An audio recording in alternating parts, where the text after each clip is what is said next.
नमस्कार। आप देख रहे हैं हमारा मेट्रो लाइव। नोएडा, जैसा हम सब बताते हैं, बहुत ही हाईटेक सिटी, बहुत महानगर, बहुत बड़ा शहर, पैसे वालों का शहर, गरीबों का शहर। स्लम भी यहाँ पर है और यहाँ पर बड़े से बड़े उद्योगपति और छोटे से छोटे कारोबारी भी हैं। आज हमारे साथ हैं उत्तर प्रदेश उद्योग व्यापार मंडल के राष्ट्रीय अध्यक्ष मुकुंद जी। जैसा नाम है वैसे काम है।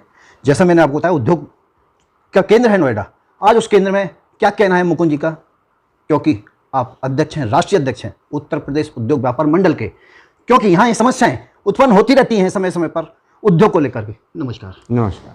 आप हमें ये बताइए मुकुंद जी, नोएडा आपसे बहुत सारी अपेक्षाएं करता है, क्योंकि ये एक उद्योग का केंद्र है और लेकिन यहाँ पर जो उद्योग चला रहे हैं वो लोग, वो शोषित भी हैं।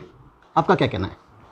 देखिए, उद्योग हो और व्यापार हो, उद्योग व्यापार समस्याओं से हमेशा चाहे जिसकी सरकार हो, वो समस्याओं से घिरी हुई रहती है। क्योंकि जब हम व्यापार करने के लिए सड़क पर जाते हैं, उद्योग लगाते हैं, तो तरह तरीके की समस्याएं आती हैं। व्यापार मंडल का जो कार्य है, व्यापार मंडल का जो जिस कार्य के लिए हम सब लोग निकले हैं, करते हैं, वो काम ये है कि इन्हीं समस्याओं को सरकार और व्यापारियों और उद्योग के बीच का सेतु का काम करके इन समस्याओं को सुलझाते रहने का और व्यापारियों के स्वाभिमान की सुरक्षा करने का जो कार्य है, वही दायित्व व्यापार मंडल का है। और वही कराने के लिए हम पूरे उत्तर प्रदेश और पूरे भारतवर्ष के लगातार दौरे पे रहते हैं, कार्य करते हैं। नोएडा 1976 की स्थापना वाला शहर है और मैं आपको यहाँ अवगत करा दूँ, एक ऐसा मात्र भारत के अंदर एक अकेला शहर नोएडा है जिसने इतने सूक्ष्म समय में अपनी उपलब्धि बनाई है। नोएडा के साथ बिल्कुल समीप गुड़गांव है। मैं कह सकता हूं इस बात को, कोई संकोच नहीं होगा, क्योंकि आज़ादी से पहले का गुड़गांव शहर अपनी चरम पर पहुंच गया है, लेकिन नोएडा उसको भी लांघ करके कई गुना आगे निकल चुका है। लेकिन समस्याएं भी बरकरार हैं। हमें आप बताइए, सेक्टर 9 और सेक्टर 10 नोएडा का सबसे पहले सेक्टरों में गिने जाते थे। उसमें छोटे छोटे कारोबारी यानी छोटी छोटी दुकानें जो चलाते थे, आज तक उनकी समस्याएं वहीं खड़ी हैं, जबकि 1976 से बसा हुआ है नोएडा, आज तक उनकी समस्याओं पर ध्यान नहीं दे सका है। देखिए, जब 1976 में बसा था तब यहाँ पे कुछ नहीं था, तब शायद इसको इंडस्ट्रियल किया गया था। अब धीरे धीरे जैसे जैसे टाइम होता है, शहर बढ़ता है, शहर बढ़ने के साथ में जो पहले इंडस्ट्रियल था, अब वहाँ पे कमर्शियल एक्टिविटी होने लगी है। ये बड़ी जेन्युइन सी एक व्यापारियों की समस्या है। अब इस समस्या हमारे सामने आई है। हम इस प्रदेश के औद्योगिक विकास मंत्री सतीश महाना जी से समय लेकर के वहाँ पे मिल करके, और अगर उनसे भी बात ना बनी तो मुख्यमंत्री जी से मिल करके, और अगर फिर भी हमारी समस्याओं का निस्तारण नहीं हुआ तो प्रजातांत्रिक तरीके से जो एक विरोध का तरीका होता है वो करके इनके व्यापारियों के हितों के लिए कार्य करेंगे और इनको कमर्शियल की जो बात आई है दिला करके ही व्यापार मंडल दम लेगा। ऐसी लड़ाई हम लड़ेंगे। एक ऐसी विडंबना जो मुंह बाए खड़ी है, यानी कि 2022 बिल्कुल हमारे समीप निकट सामने खड़ा है। ये सारी बातें चुनाव के समय पर ही क्यों याद आती हैं?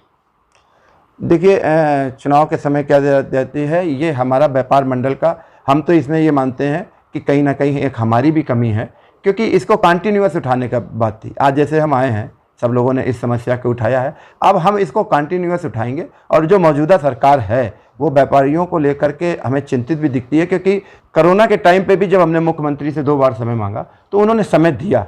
हर एक समस्याओं के विषय में उनसे चर्चा हुई, उनसे हर एक समस्याओं के विषय में बात हुई। हमें निश्चित है कि जब हम उनसे मिलेंगे तो इस पर हमको सफलता प्राप्त होगी।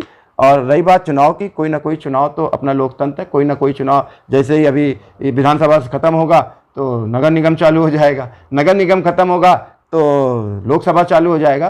तो ये लोकतंत्र में चुनाव भी प्रक्रिया है और हमारी समस्या जो है उनको समाधान कराने का भी एक कार्यक्रम है, वो होगा। यानी कि 1976 से लेकर सपा, बसपा, भाजपा तीनों पार्टियों की सरकार बनी, लेकिन समाधान नहीं। लेकिन आज मुकुंद जी ने एक समाधान दिया है यहाँ के व्यापारियों को। वो कितना सफल होते हैं देखेंगे आगे।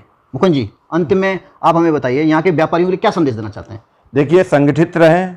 व्यापारी इस समय जिसके कुनबे में संगठन एकता होती है उसकी सरकार भी सुनती है और उसकी पूरा समाज भी सुनता है। इसलिए व्यापारियों को अपने स्वाभिमान के लिए, अपनी सुरक्षा के लिए, अपने अधिकार के लिए सबसे पहले तो उनको संगठित रहने की आवश्यकता है।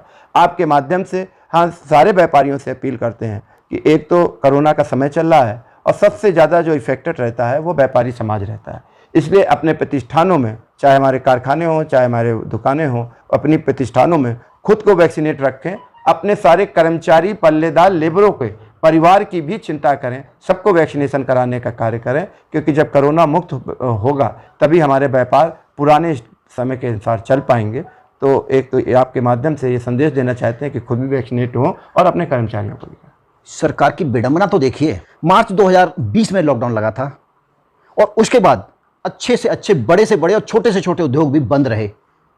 यानी कि यहाँ के उद्योगों की पीड़ा बता रहा हूं मैं आपको जी जी, कि बंद का भी उन्होंने बिजली बिल दिया, जबकि प्रधानमंत्री मोदी, उत्तर प्रदेश के मुखिया योगी निःशुल्क भोजन वितरण कर रहे हैं, अनाज बांट रहे हैं, लेकिन ये रहम उद्योगपतियों पर नहीं, कारोबारियों पर नहीं।